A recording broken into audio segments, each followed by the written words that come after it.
இந்த அகழ்வுகள் சிறிது காலத்துக்கு ஒத்திவைக்கப்பட்டிருந்தாலும் சர்வதேசத்தை சமாளிக்கிறதுக்கும் தமிழ் மக்களின் மனங்கள்ல தாங்கள் நீலி கண்ணீர் வடித்து கொண்டு கடந்து செல்றதுக்கு நான் முயற்சிக்கிறேன். இத சர்வதேச நீதி பொறிமுறையில வச்சு இதுக்கு நீதி கொடுக்கணும்னு சொல்லி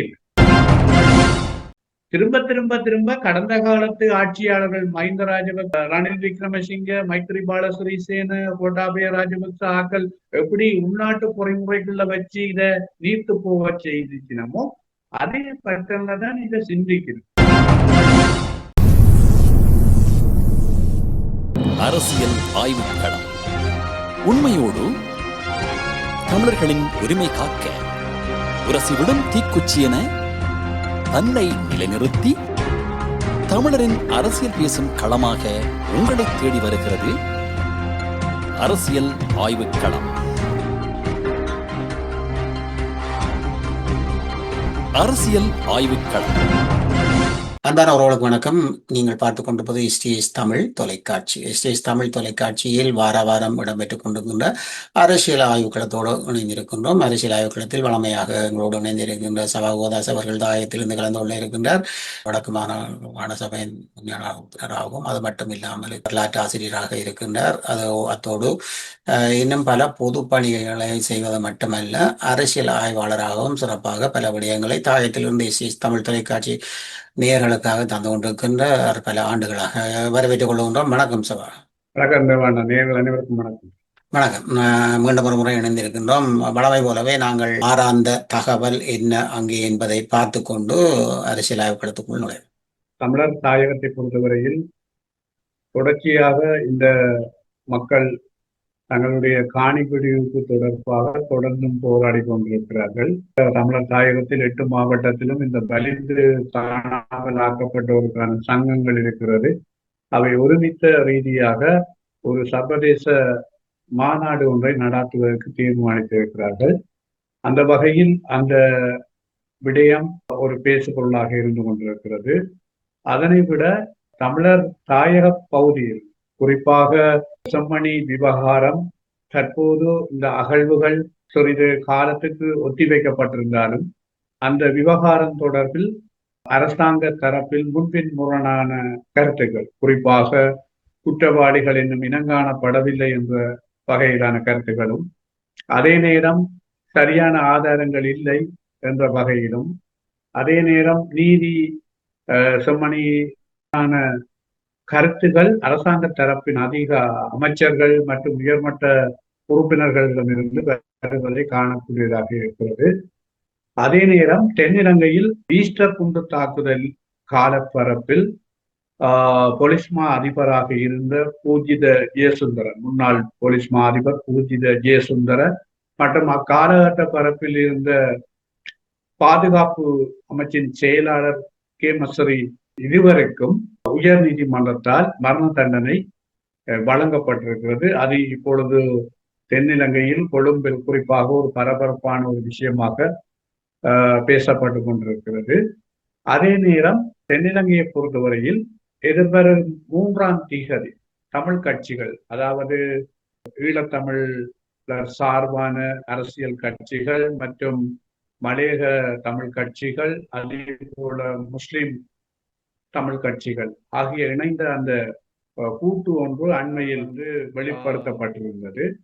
அதற்கான ஒன்று கூடல் ஒன்று கொழும்பில் கூடப்பட்டு அவர்கள் சில பொதுவான விடயங்களில் ஒன்றிணைந்து குரல் கொடுப்பது அல்லது கதைப்பது, அரசாங்கத்துடன் பேசுவது என்ற ஒரு முடிவுக்கு வந்திருந்தார்கள். அதன் அடிப்படையில் அவர்கள் எதிர்வரும் 3ஆம் தேதி ஜனாதிபதியை சந்திக்க தீர்மானித்திருக்கிறார்கள். அதற்காக ஜனாதிபதி தரப்பு அனுமதி வழங்கப்பட்டிருப்பதாக செய்திகள் வந்து கொண்டிருக்கின்றன. அத்துடன் இந்த தென்னிலங்கையை பொறுத்தவரையில் அரசாங்க தரப்பின் கடந்த மாதங்களில் ஏற்பட்ட செயற்பாடுகள், அரசாங்கத்துக்கு எதிராக பல விமர்சனங்கள் இருந்து கொண்டிருக்கிற போது தற்போது அதை மாற்றியமைக்கும் முகமாக இந்த ஈஸ்டர் குண்டு தாக்குதல் தீர்ப்புகள் வெளிவந்திருப்பதாக ஒரு பக்க விமர்சனம் இருந்து கொண்டிருக்கிறது. அதே நேரம் அரசாங்கம் தற்போது இந்த நீதிபதிகளினுடைய பதவி காலத்தை அதிகரிக்க வேண்டும் என்று சொல்கிற ஒரு விவகாரம் இன்றைக்கு பெரிய அளவுக்கு அது ஒரு பேசு பொருளாக அல்லது எதிர்ப்பு வலுப்பட்டு கொண்டு வருவதை நாங்கள் காணக்கூடியதாக இருக்கிறது. அதிலும் குறிப்பாக யாழ்ப்பாண சட்டத்தரணிகள் சங்கமும் அதனை எதிர்த்திருக்கிறது. அதே நேரம் கொழும்பில் வரலாற்றில் கிட்டத்தட்ட 3500க்கு அதிகமான சட்டத்தரணிகள் கூடி ஒரு எதிர்ப்பு போராட்டத்தை செய்திருக்கிறார்கள். அது இந்த நீதிபதிகளினுடைய வயதிலேயே அதிகரிப்பது ஏற்றுக்கொள்ள முடியாது என்றும், அதே நேரம் இந்த நீதிபதிகளினுடைய வயதிலே அதிகரிப்பதற்கான காரணங்களை அரசாங்க தரப்பில் இருந்தும் முன்பின் முரணாக ஒவ்வொருவரும் தெரிவித்து வருவதையும் காணக்கூடியதாக இருக்கிறது. நாங்கள் பார்ப்போம் தமிழ் பக்கத்தின் அந்த ஒரு விடயத்தை முன்னணியாக பார்ப்போமாக இருந்தால், இப்பொழுது நாங்கள் நேற்று பார்க்கக்கூடியதாக இருக்கின்றது கிறிஸ்தவ மத தலைவர்கள் அல்லது பாதிரிகள் எல்லோரும் இணைந்து ஒரு அமைதி போராட்டத்தை செம்மணிக்காக புதைகுழியில் இருந்த அந்த விடயத்துக்காக செய்திருந்தார்கள். இதன் பலம் நான் எதிர்பார்க்கின்றேன். இந்த பலம் பல நாடுகளில் இருந்து பார்வையிட்ட அன்று இருந்திருந்தால் இது ஒரு சிறப்பான விடயமாகவும் இருக்கும். ஏனென்றால் புலம்பெயர் நாட்டிலிருந்து அங்கே பார்வையிட்டவர்கள் அனைவருமே கிறிஸ்தவ மதத்தை சேர்ந்தவர்கள்.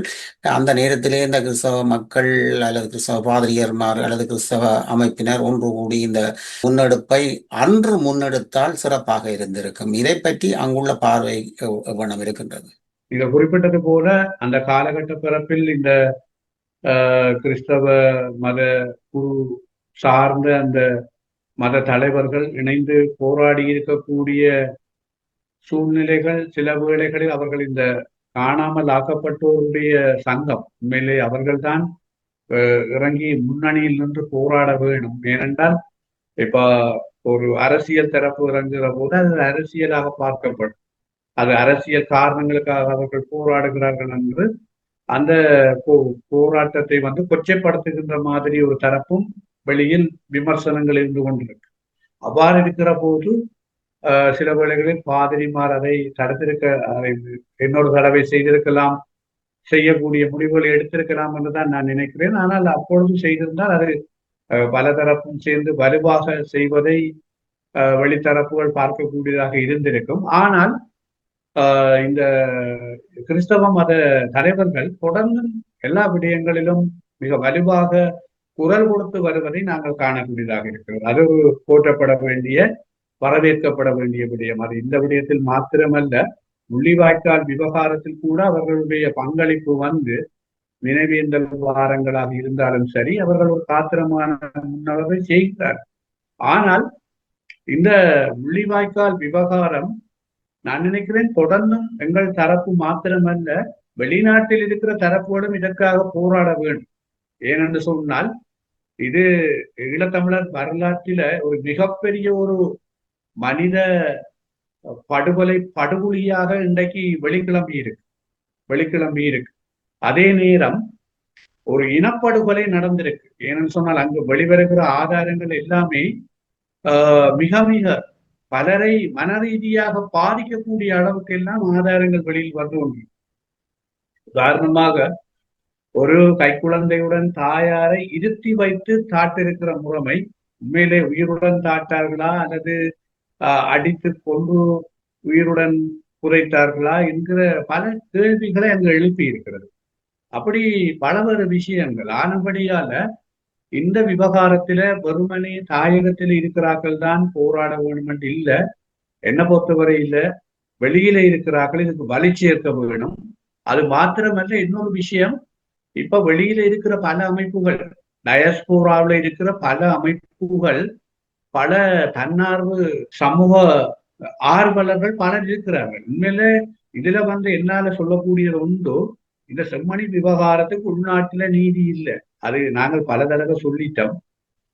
2019க்கு பிறகு தீர்க்கமா அதாவது தாயகத்தில் இருக்கிற அனைத்து தரப்புகளும் டயஸ்போரால இருக்கிற அனைத்து தரப்புகளும் சேர்ந்து ஒரு தீர்க்கமான முடிவுக்கு வந்தவ உள்நாட்டு பொறிமுறையில இனி நம்பிக்கை இல்லை, அதுல நீதி கிடைக்கிறதுக்கான வாய்ப்புகள் இல்லை. அது வெறும் ஏமாற்றமும் நீதி கிடைக்கிறதுக்கான வழிகளை பலவீனப்படுத்துறதும் என்றுதான் நாங்கள் வெளிப்படையாக மனித உரிமை பேரவையோ அல்லது யுஎன்ஓ அல்லது அமெரிக்க மற்றும் வலுவான நாடுகளினுடைய ராஜதந்திர தரப்புகள் எல்லாவற்றுக்குமே நாங்கள் தெளிவா சொல்லி இருக்கிறோம்.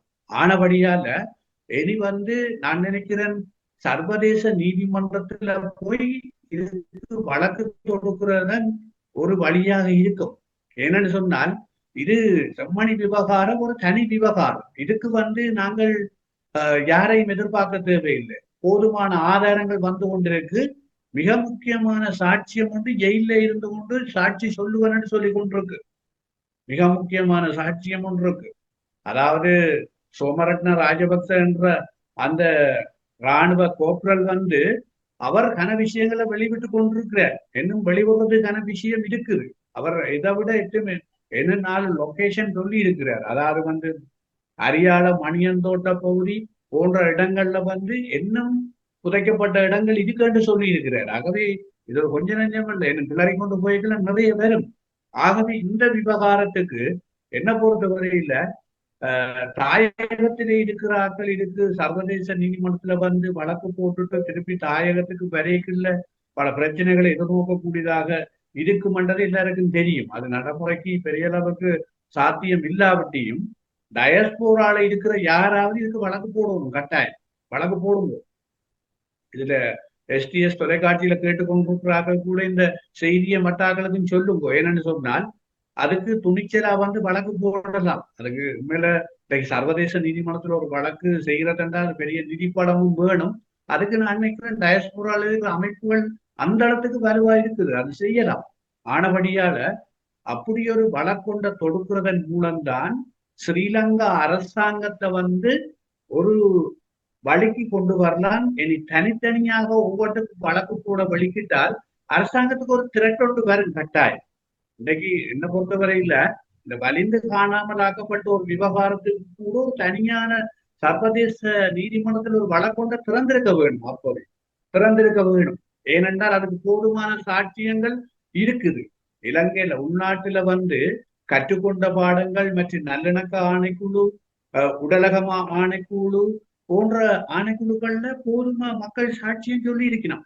யார் யார் கடத்தினவை, எப்பப்ப கடத்தினவை, என்ன செய்தவை என்றது எல்லாமே சொல்லி இருக்கணும். அவை இப்ப இங்க தேடிக்கணும். அந்த விஷயத்துல அப்படி ஒரு வழக்கு போட்டு போகணும். இத்தவரை இந்த டயஸ்போரால இருக்கிற எனக்கு உண்மையில அந்த தேசிய தலைவர் மிக நம்பிக்கையோட இறுதியில யுத்தத்தை முடிக்கிற அந்த இறுதி ஆண்டுக்கு முதல் 2008 மாவீர துணை உரையில சொன்ன அந்த விஷயத்தை என்ன டயஸ்போரால இருக்கிறார்கள் அமல்படுத்தல் எங்களை போல ஆக்களுக்கு பாரிய கவலை. ஏன்னு சொன்னால் அவர் நம்பி இருந்தவர் டயஸ்போரா தான் இனி இந்த நகர்வை முன்னெடுக்க வேண்டும். ஆனால் துரதிருஷ்டவசமாக அங்கு நடக்கிற சில செயற்பாடுகளையும் அங்கிருந்த அமைப்புகளில் இருப்பவர்கள் ஸ்ரீலங்காவில் இங்கிருக்கிற ஆட்சியாளர்களோட மேற்கொள்கின்ற செயற்பாடுகளையும் பார்க்க மிக வேதனையா இருக்கு. ஆரட்ட சொல்லி இந்த வேதனையை அழுகிறதுன்றதுதான் எங்களை போல இருக்கிற அந்த அந்த யுத்தத்துல இருந்து இவ்வளத்தையும் அவதானிச்சு கொண்டிருக்கிறார்களுக்கு இருக்கிற கவலை. இது கனவேருக்கு கவலை. எப்படி உங்களை போல ஆக்களுக்கும் இதுதான் கவலை. ஆனபடியால இந்த செம்மணி விவகாரத்துல என்ன பொறுத்தவரையில ஒரு காத்திரமான சர்வதேச நீதிமன்றத்துல ஒரு வழக்கொண்டு போட்டால்தான் இதை முன்னகர்த்தக்கூடியதா. இதுக்கு சரியான ஆலோசனைகளை எடுக்கலாம். உங்க நாடு கடந்த தமிழீழ அரசாங்கத்துல ஒரு காத்திரமான பிரதமர் இருக்கிறார். அதே போல மற்ற அமைப்புகளையும் இருக்கணும். அதே போல France, German, Canada, America, London போன்ற நாடுகள்ல விடுதலை போராட்டத்தின் அடிவேர்கள் பல இருக்குது. அவர்களின் தொடர்பாக முழுமையா தெரிஞ்ச சமூக செயற்பாட்டாளர்கள் இருக்கணும். அவை இதுக்கு ஒரு காத்திரமான நடவடிக்கை எடுக்க வேண்டும். எடுத்தால்தான் ஒரு நீதியின் கதவை குறைஞ்சபட்சம் உள்நாட்டுகள்ல திறக்கிறதுக்கான வழியை நாங்கள் தோற்றுவிக்கிறோம். செம்மணி புதை குழி இருக்குது என்று இராணுவத்தை சேர்ந்தவர் இப்பொழுது சிறைச்சாலையில் இருக்கின்றார். நீதி அமைச்சரின் ஒரு கருத்து சென்ற வாரம் ஊடகங்களில் வெளியாகி இருந்தது.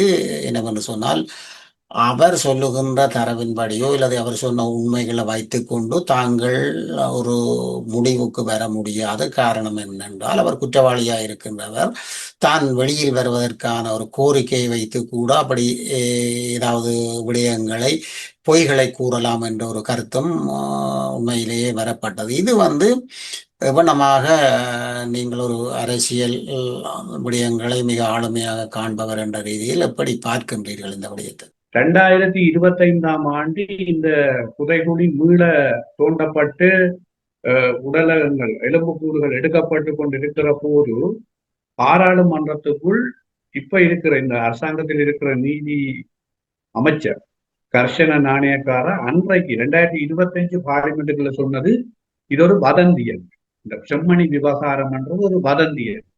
ஏனென்றால் அப்ப தோண்டப்பட்டு ஒரு சில எலும்பு கூடுகள் எடுக்கப்பட்டு கொண்டிருந்தது. அதில அந்த காலத்தில் இந்த செம்மணி விவகாரத்துக்கு உடன் சேர்ந்த சில தமிழ் ஒட்டுக்குழுக்கள் சொன்னது என்னென்றால் இது விடுதலை புலிகளால அடிச்சு தாக்கப்பட்டார்கள் என்று சொல்லியும், ஒரு சிலர் சொன்னது இந்த இராணுவத்தின் உடலங்கள் அந்த காலத்துல தாக்கப்பட்டது என்று சொல்லியும் அதை தமிழ் தரப்பில இருந்த சில ஒட்டுக்குழுக்கள் கொச்சப்படுத்தி கொண்டிருந்தது. ஆனால் அந்த விவகாரம் கால நாள் கணக்கு கழிஞ்சு கொண்டு போயிருக்க அது இந்த வியூ மாறிக்கல. இப்ப அதை மாறிட்டோம் இல்ல. இப்போ எப்படின்னு சொன்னால் ஒட்டுக்குழுக்கள் பல அதுக்கு நீதி கொடுக்கணும், அதுல தங்கட தரப்பு சம்பந்தம் இல்லை, தாங்கள் தான் அப்போ அந்த பிரச்சனையை வெளிக்கொண்டு வர்றதுக்கு காரணமா இருந்தது டிராமாக்கள் போட துவங்கிட்டோம். இப்போ அதே நேரம் நீங்கள் குறிப்பிட்ட இந்த சோமரத்ன ராஜபக்ச என்று சொல்லப்படுபவர், அவர் ஆரம்பத்திலேயே இது தொடர்பான விஷயத்த அந்த காலத்துல கிட்டத்தட்ட 96ஆம் ஆண்டு காலகட்ட பரப்பில நீதிமன்றத்துல சொன்னதன் அடிப்படையில தான் கன விஷயங்கள் வெளியில வந்தது அந்த காலகட்ட பிறப்பில். ஆனபடியால அவர் மாத்திரம் இதுல சாட்சி என்று இல்லை, நிறைய மக்களே இருக்கணும். இன்றைக்கு அரியால பூம்புகார் பகுதியில நிறைய மக்களே இருக்கணும் சாட்சி சொல்றதுக்கு. அது இப்போ கூடவே நான் நினைக்கிறேன் வெளிப்படையா ஊடகங்கள்ல கலர் கதைக்கணும், நாங்கள் அதை கண்டம் என்று சொல்லி கதைக்கணும். ஆனபடியால அரசாங்கத்தை பொறுத்தவரையில இதுல உண்மையா நீதி பெற்றுக் கொடுக்கறதுக்கு அவர்கள் தயார் இல்லை. ஏனென்றால் அவர்கள் தயார் என்று சொன்னால் அவர்கள் இத ஒரு சரியான முறையில அணுகி இருப்பினும் சர்வதேசத்தையும் சமாளிக்கிறதுக்கும் தமிழ் மக்களின் மனங்கள்ல தாங்கள் என்னன்னு சொல்றது, அதாவது நீலி கண்ணீர் வடித்து கொண்டு கடந்து செல்றதுக்கு நாம் முயற்சிக்கணும். இது ஒரு பெரிய அநியாயமா கொலை நடந்துட்டு, இது கட்டாயம், இது விசாரிக்கப்பட வேணும், இதுக்கு நீதி கிடைக்க வேணும் மக்களுக்கு, பாதிக்கப்பட்ட மக்களுக்கு. அதே நேரம் அவர்கள் சொல்றது சர்வதேச தொழில்நுட்ப உதவி, அதாவது இது விசாரிக்கிறதுக்கு சர்வதேச தொழில்நுட்ப உதவியை நாங்கள் பெற்றுக்கொள்ளுவோம் அன்றுதான் சொல்லினமே ஒழிய இத சர்வதேச நீதி பொறிமுறையில வச்சு இதுக்கு நீதி கொடுக்கணும்னு சொல்லி அவை திரும்ப திரும்ப திரும்ப கடந்த காலத்து ஆட்சியாளர்கள் மஹிந்த ராஜபக்ச, ரணில் விக்ரமசிங்க, மைத்ரிபால சிறிசேன, கோட்டாபய ராஜபக்ச ஆக்கள் எப்படி உள்நாட்டு பொறிமுறைகள்ல வச்சு இத நீர்த்து போக செய்திருக்கணுமோ அதே பட்டன்ல தான் இதை சிந்திக்கணும். அப்படித்தான் நீதி கொடுப்போம்னு சொல்லுங்க. தாங்கள் நீதிமன்றங்களின் ஊடாக நீதி கொடுப்போம்னு தான் சொல்லிக்கணும், தங்கட நீதிமன்றங்களின் ஊடாக நீதி கொடுப்போம்னு தான் சொல்லிக்கணும். ஆகவே இதுல ஒன்றை நாங்கள் தெளிவா புரிஞ்சு கொள்ளணும், இது திருப்பி திருப்பி நாங்கள் கதைச்சு கொண்டு இருந்து எங்கட காலத்தை கடத்துற மாதிரி தான் இருக்கும். தமிழ் தரப்பு, இது பாதிக்கப்பட்ட தரப்பு இதுல பலவீனப்பட்டு கொண்டு போறது, கதைச்சு கொண்டு போயதுல ஒரு குறிக்கப்பட்ட காலத்துல இந்த கதையை யாரும் கேட்க முடியாத ஒரு சூழலை உருவாக்குற மாதிரி தான் போகுமே ஒழிய இதுல எந்த விதமான பிரயோஜனமும் இல்லை. சோமரத்ன ராஜபக்ச உள்நோக்கம் இருக்கலாம். அவர்கள் சொல்வது போல சில வேளைகள்ல அவர் தனக்கு பொது மன்னிப்பு தந்து தன்னை வெளியில விட்டால் தான் எல்லாவற்றையும் சொல்லுவன் என்று சொல்லி சொன்னதாக சொல்லுகிறோம். இந்த அரசாங்கத்தினுடைய பொறுப்பும் கடமையும் அவரை அந்த உண்மைகளை வெளிக்கொண்டு வர்றதுக்கான சூழலை அரசாங்கம் உருவாக்கி கொடுக்கணும்.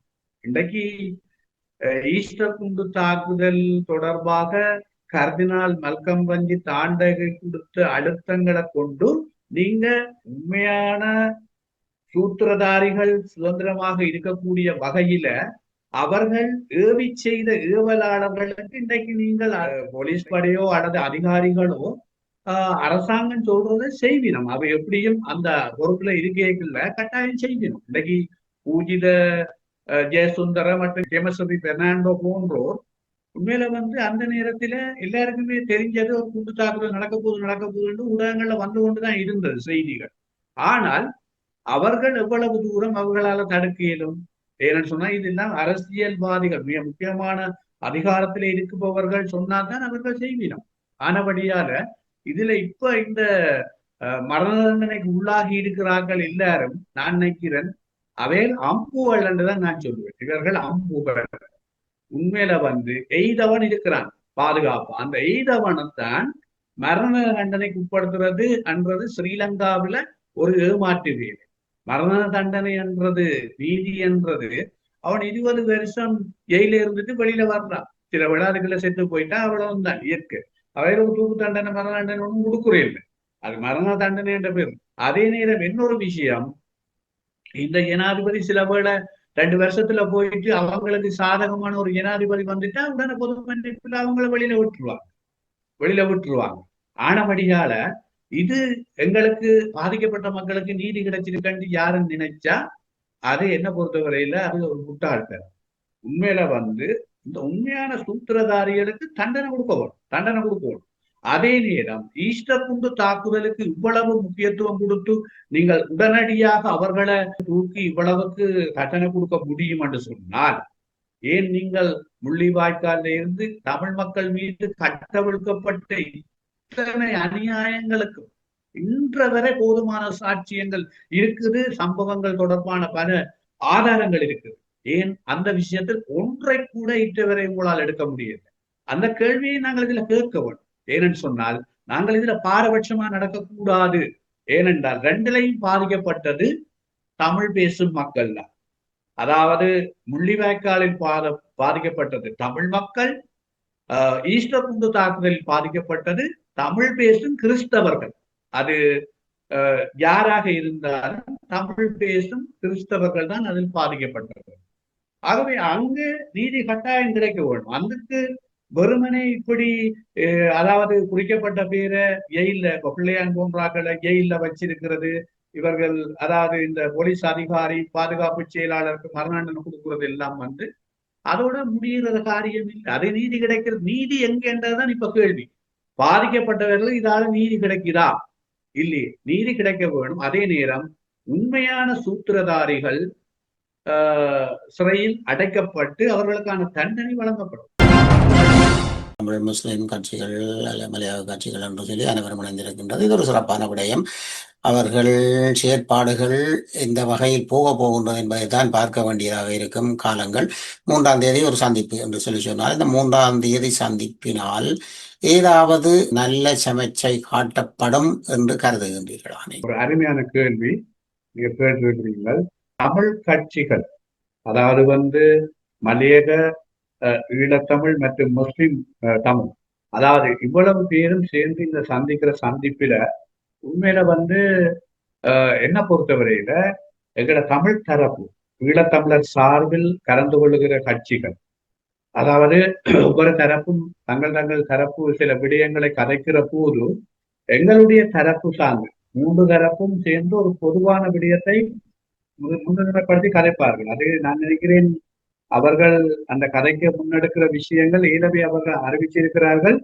ஒன்று இந்த மாகாண சபை தேர்தலை நடத்த வேண்டும் என்றும், மற்றது இந்த புதிய அரசியல் அமைப்பு தொடர்பான முன்னகர்வு எப்படி ஆரம்பிக்க போகிறீர்கள், என்ன செய்ய போகிறீர்கள் என்ற விவகாரத்தை பேசுவதென்றும், 3வது இந்த காணி விவகாரம் இந்த 3 தரப்புக்கும் பிரச்சனையா தான் இருக்கு. அதுல கூட பிரச்சனை வடக்கு கிழக்குல இருக்கிற ஈழத்தமிழர்களுக்கு தான் பெரும் பிரச்சனை. அடுத்தது முஸ்லிம் மக்களுக்கும் இருக்கும், மலையகத்தில் இருக்கிற மக்களுக்கும் இந்த காணி வழங்குகிற விவகாரத்தில் இன்னும் சரியான முடிவுகள் எடுக்கப்படுகிறது. ஆனபடியால இந்த 3ம் அவை பொதுவாக வச்சிருக்கிற பிரச்சனையா இருக்கு. ஆனால் இதையும் தாண்டி இந்த நாட்டில முக்கியமான பிரச்சனைக்குரிய பாதிக்கப்பட்ட தரப்பா இருக்கிறது ஈழத்தமிழர் தான். ஆனபடியால எங்கட தமிழ் கட்சிகள் இந்த அரசாங்கத்தின் இப்பத்தை போக்குல பாக்குற போது என்ன பொறுத்தவரையில நாங்கள் இந்த எதிர்பார்க்கிற மாதிரி இந்த புதிய அரசியலமைப்பு இந்த அரசாங்கத்துல வருமாண்டா என்ன பொறுத்தவரை இப்ப இருக்கிற நிலைமையில அது ஒரு கேள்விக்குறியா தான் இருக்கு. அதே நேரம் இந்த மாகாண சபை தேர்தல் எப்படி அது மேல நடத்துறது என்று சொன்னா அது எப்பவே நடத்தி இருக்கலாம். ஆனால் இப்ப அவர்கள் கொண்டு வருகிற ஒவ்வொரு வித்தியாசமான பிரச்சனைகளை பார்க்கிற போது நான் நினைக்கல இப்போதைக்கு மாகாண சபை தேர்தல் நடத்தக்கூடிய அளவுக்கு வாய்ப்புகள் குறைவு. அதே நேரம் இந்த காணி விவகாரம் உண்மையிலே அந்த காணி விவகாரம் உட்பட இந்த உடனடியா ஜனாதிபதியால தீர்க்கக்கூடிய பல பிரச்சனைகள் தமிழர் தரப்பிலே இருக்கு. ஒன்று அரசியல் கைதிகள் விடுதலை, மடது இந்த காணி விடுவிப்பு விவகாரம், இந்த வடக்கு மீனவர்கள் தொடர்ந்து தென்னிந்திய மீனவர்களால பாதிக்கப்பட்டு கொண்டிருக்கிறோம். அண்மையில இந்த நெடுந்தீவில பெரும் போராட்டம் ஒன்று கடல்ல அந்த மீனவர்கள் செய்திருந்தார்கள். அவர்கள் அதுல ஒன்று குறிப்பிட்டிருந்தார்கள், கிட்டத்தட்ட ஒரு மாதத்துக்குள்ள 5 கோடி ரூபாய் தொழில் உபகரணங்களை அடித்தறிந்து விட்டார்கள் என்று சொல்லி அந்த ரோலர் படகுகள்ல மீன் பிடிக்கிற தென்னிந்திய மீனவர்கள். ஆகவே அந்த விவகாரம் அந்த மீனவர்களுடைய வாழ்வாதாரம் இன்னைக்கு பெரிய அளவுக்கு பாதிக்கப்பட்டு கொண்டிருக்கு. அதை விட இந்த வடக்கில இன்னைக்கு நிறைய இளைஞர்கள் யுவதிகள் தொழில் இல்லாமல் தொழில் செய்யக்கூடிய முதலீடு, அதாவது ஒரு மூலதனம் இல்லாமல் இருக்கிறோம். அதுல அன்னி பிரதேசங்கள்ல நிறைய நிலப்பரப்பு இருக்கு, அவர்களுக்கு பிரிச்சு கொடுத்து அவர்களுடைய தொழில் ஊக்குவிப்போட செய்யலாம். அப்படியான சில கோரிக்கைகளை வைக்கலாமே ஒழிய நாங்க எடுத்தெடுப்புல அவர்கிட்ட போய் சமஷ்டி தீர்வு அல்லது புதிய அரசியல் அமைப்பு இதுகள் எல்லாம் கேட்கிறது அவர்கள் காலத்தை கடத்தி கொண்டு போறதுக்கான வாய்ப்பை கொடுக்குற மாதிரி முடிச்சு. அவர்கள் ஒரு நல்லெண்ண சமிக்கையை எங்களுக்கு காட்டக்கூடிய வகையில உண்மையாக அவர்கள் உடனடியா செய்யக்கூடிய சில வேலைகளை நாங்கள் அவர்கிட்ட கொடுக்கவும், குறைஞ்சது அதிலேயும் நாங்கள் கணக்க கொடுக்காமல் உடனடியாக நீங்கள் இந்த பலாலி மற்றும் கேப்பாப்புலவு, மயிலத்தமடு, மாதவன போன்ற பிரதேச நிலங்களை அந்தந்த மக்கள் நம்ம மக்கள்கிட்ட கொடுக்கறதுக்கான ஏற்பாட்டை செய்யும் போது அதை செய்விச்சாலே என்ன பொறுத்தவரை ஒரு பெரிய வெற்றி என்றுதான் நான் நினைக்கிறேன். முதல் கட்டம் ஏன்னு சொன்னா ஒரு பேச்சுவார்த்தையோட முடையிற விஷயம் இல்லத்தானே.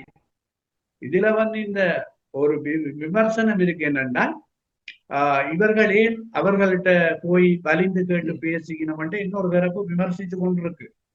நான் ஒன்று அவைகளுக்கு சொல்லக்கூடியது என்னென்றால், ஜனநாயகம் என்றது கலந்துரையாடல். இப்ப நாங்க ஒரு ஆயுத போராட்டம் செய்யல. விடுதலை புலிகள் ஆயுத போராட்டம் நடத்துற போது பேசுறேன். ஆயுத போராட்டத்தை முடிச்சிட்டு ஒரு ஓய்வுக்கு கொண்டு வந்துட்டு தான் பேச்சுவார்த்தை மேசைக்கு போவாங்க. அந்த காலத்துல அரசாங்கத்தோட அது எந்த அரசாங்கத்தோடையும் பேசுவாங்க அவங்க. ஏன்னு சொன்னா அரசியல் அப்படித்தான், ஆயுதம் மௌனிச்சிருந்தா பேச்சுவார்த்தை மேசைக்கு தான் போகணும், பேச வேணும், கலந்துரையாட வேணும். ஆகவே நாங்கள் ஒரு ஜனநாயக அரசியல் இருக்கிற நாங்கள் இந்த நாட்டை ஆளுற அரசாங்கத்தோட கதைச்சு பிரச்சனைகளுக்கு நாங்கள் முன்னேற கொண்டுருவோம். ஏனென்றா இந்த நாட்டுல தங்கி இருக்கிற அல்லது எங்களை சந்திக்கிற வெளிநாட்டு பிரதிநிதிகள் கூட முதல் சொல்றது என்னன்னா, நீங்க அரசாங்கத்துக்கு இந்த விஷயத்த சொன்னீங்களா, அவங்களோட பேசுனீங்களா, அவங்க கதைச்சு அவங்க என்ன பதில் சொன்னாங்கன்றது அவங்க கேட்கறாங்க. ஏனென்றா இந்த நாட்டுக்கு வர வெளிநாடுல தான் இந்த அரசாங்கத்தை மேற்கலாது. ஏனென்று சொன்னா இவனும் திறமை உள்ள அரசாங்கம், திறமை உள்ள நாடு ஆனபடியால அவர்கள் ஒரு பரிபாசையில தான் சொல்லியலுமே ஒழிய அவர்கள் எல்லாவற்றையும் திணிக்கவும் மாற்றம். மற்றது என்னொன்று, அவர்களும் தங்களுடைய பூகோள நலன் சார்ந்துதான் இங்கு வருகிற போது தங்கட நலனை முன்னுரிமைப்படுத்தி பெறதுக்கு தான் அதை பார்ப்பினமே ஒழிய எங்கட கதையை முன்னுரிமைப்படுத்தி கொண்டிருக்க மாட்டினோம். ஆனபடியால நாங்கள் ஜனாதிபதிக்கு சில செய்யக்கூடிய அரசியல் கைதிகளை விட சொல்லியும் இந்த நிலங்களை விட சொல்லியும் முதல் அது ஒரு நல்லெண்ண சமிக்கையாக செய்து காட்டுங்கள் என்று நாங்கள் கேட்கலாம். அது எப்படி கேட்க போயிருமோ தெரியல. என்ன பொறுத்தவரையில அப்படித்தான் கேட்க வேணும். கேட்டால் அவர் அதுக்கு என்ன சொல்றாருன்னு அவருக்கு ஒரு ரெட் லைன் கொடுக்கலாம். அடுத்த சந்திப்புக்கு இடையில நீங்கள் இவ்வளத்தை எவ்வளவு மூவ்மெண்ட் போகுது அப்படி செய்யப்படும். இன்னைக்கு நினைச்சா இப்ப இருக்கிற ஜனாதிபதி அன்றகுமார் திசாநாயக்கா நினைச்சால் அந்த மனுஷனுக்கு இருக்கிற அந்த நிறைவேற்ற அதிகாரத்தை வச்சு இந்த பிரச்சனைய ஒரு நாள் 2 நாளைக்குள்ள செய்யலும். இன்றைக்கு வெளிநாட்டில இருக்கிற அதாவது குறிக்கப்பட்ட இன்றைக்கு நான் நினைக்கிறேன் அவரை நம்பி இருந்தார்கள் பலர் விரக்தி அறிஞ்சு வெளியில வந்துட்டோம். இன்னும் கொஞ்சம் பேர் நம்பிக்கொண்டு இருக்கணும். அவை ஆரம்பத்துல சொன்னது அன்றகுமார திசாநாயகா ஜனாதிபதியா வந்தா தமிழீழம் தருவார், எல்லாம் செய்வார், எல்லாம் விடுவார், இவர் அண்ணனுக்கு அடுத்தவர் சொல்லி தான் சொன்னவை இல்லை. எங்களுக்கும் பேஸ்புக்குகள்ல கொமெண்டுகள்ல எல்லாம் எழுதினவை. எனக்கு இன்னைக்கு நான் அவைகிட்ட கேட்கிறேன், அவருக்கு இருக்கிற அதிகாரத்தை கொண்டு ஏன் இட்டவரையால் செய்யல, அதை செய்யலாம். ஆகவே தமிழ் கட்சிகள் சந்திக்கிறார்கள், அந்த விஷயத்தை கேட்க வேணும். கேட்டு அவர் செய்யலை என்றால் ஒவ்வொரு நாட்டு பிரதிநிதிகள் ராஜேந்திரிகள்டையும் நாங்கள் சொல்லலாம். நாங்களா கேட்டு ஒரு பேச்சுவார்த்தையை போனாங்க, ஜனாதிபதியிட்ட இந்த விஷயத்தை செய்ய சொல்லி கேட்டுனாங்க, இதுவரை செய்யல. அவ இந்த விஷயத்தை கூட செய்ய முடியாத ஜனாதிபதியால எப்படி அடுத்த கட்டத்தை நகர்த்த இயலும் என்று நாங்கள் ஒரு கேள்வி கேட்கல. அப்பதான் சர்வதேசம் புரியும். இந்த மக்கள், பாதிக்கப்பட்ட மக்கள், இந்த பிரதிநிதிகள் தாங்களா கேட்டு ஒரு சந்திப்பு கேட்டு இப்படி கொடுத்ததையே இந்த அரசாங்கம் செய்ய மறுக்குதுன்னு சொன்னா அடுத்தது இதை செய்யும் என்ற கேள்வியை நாங்க புது வழியில வைக்கலாம். அல்ல, உண்மையிலே பல விடயங்கள் முக்கியமான எங்களுடைய தாய பகுதிகளுக்கு தேவையான பிற விடயங்களை கலந்துரையாடி இருக்கின்றோம். இதில் நீங்கள் கொண்டு வந்த தரவுகளும் மிக ஆளுமையான விடயங்கள். முன்னுரையில் கூறியது போல பல விடயங்கள், அது மட்டுமல்ல புலம்பெயர் நாட்டிலே இருக்கின்ற அமைப்புகளும் இதற்காக செயல்படக்கூடிய விடயங்கள் என்றெல்லாம் கூறியிருக்கின்றீர்கள். இது போன்று பல முறை நாங்கள் இதை பற்றி உரையாடி இருக்கின்றோம். உண்மையிலே இந்த புலம்பெயர் அமைப்புகள் நிச்சயமாக முன் வந்து பல விடயங்களை செயல்படுத்த வேண்டும் என்பது உண்மையான விடயம். அந்த வகையில் இன்று அரசியல் ஆய்வு களத்தில் இணைந்து கொண்டமைக்கு நன்றியை தெரிவித்துக் கொள்வோம். நன்றி, வணக்கம் சபா. நன்றி தேவாண்டா. தொடர்ந்தும் STS தொலைக்காட்சியில் பார்க்கின்ற நேயர்கள் இந்த விடயங்களை மற்றவர்களுக்கு சொல்ல வேணும். சில பேர் பார்க்கறதுக்கு சந்தர்ப்பம் கிடைக்காவிட்டால் அவர்களுக்கு சொல்ல வேணும். ஏனென்றால் இந்த தொலைக்காட்சி நான் நினைக்கிறேன் தேவராஜா அண்ணா எந்தவித எதிர்பார்ப்பும் இல்லாமல், வருமான எதிர்பார்ப்பு இல்லாமல் உண்மையில இந்த தாயக புலம்பெயர் உறவுகளுக்கான ஒரு இணைப்பு பாலமா மாத்திரமல்ல, ஒரு சரியான கருத்துருவாக்கத்தை கட்டி வளர்க்க வேணும் என்ற வகையிலையும், அதே நேரம் எங்களுடைய கலாச்சாரம், ஏனைய விடயங்கள் எல்லாம் பாதுகாக்கப்பட வேண்டும் என்ற வகையில தான் இந்த நிகழ்ச்சிகள் எல்லாவற்றையும் ஒளிபரப்பி கொண்டிருக்கிறார்.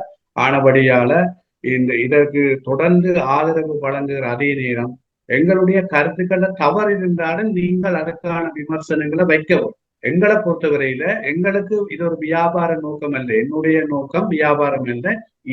இனம் பலமாக வலுவாக இருக்க வேணும். அதே நேரம் நாங்கள் இழந்த இழப்புக்கு ஒரு காத்திரமான நீதி நியாயம் எங்களுக்கு கிடைக்க வேண்டும். ஆகவே தொடர்ந்து இணைந்திருங்க. நன்றி.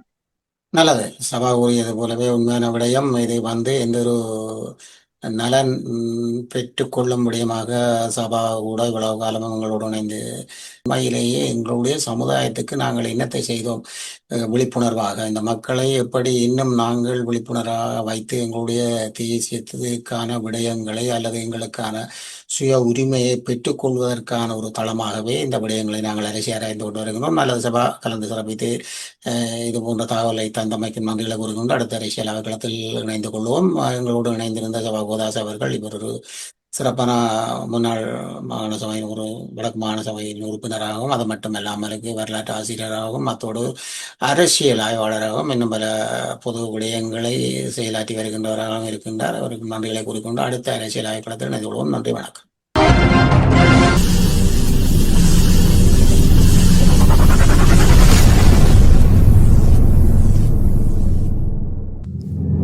அரசியல் ஆய்வுக்களம். உண்மையோடு தமிழர்களின் உரிமை காக்க உரசிவிடும் தீக்குச்சியென தன்னை நிலைநிறுத்தி தமிழரின் அரசியல் பேசும் களமாக உங்களை தேடி வருகிறது அரசியல் ஆய்வுக்களம்.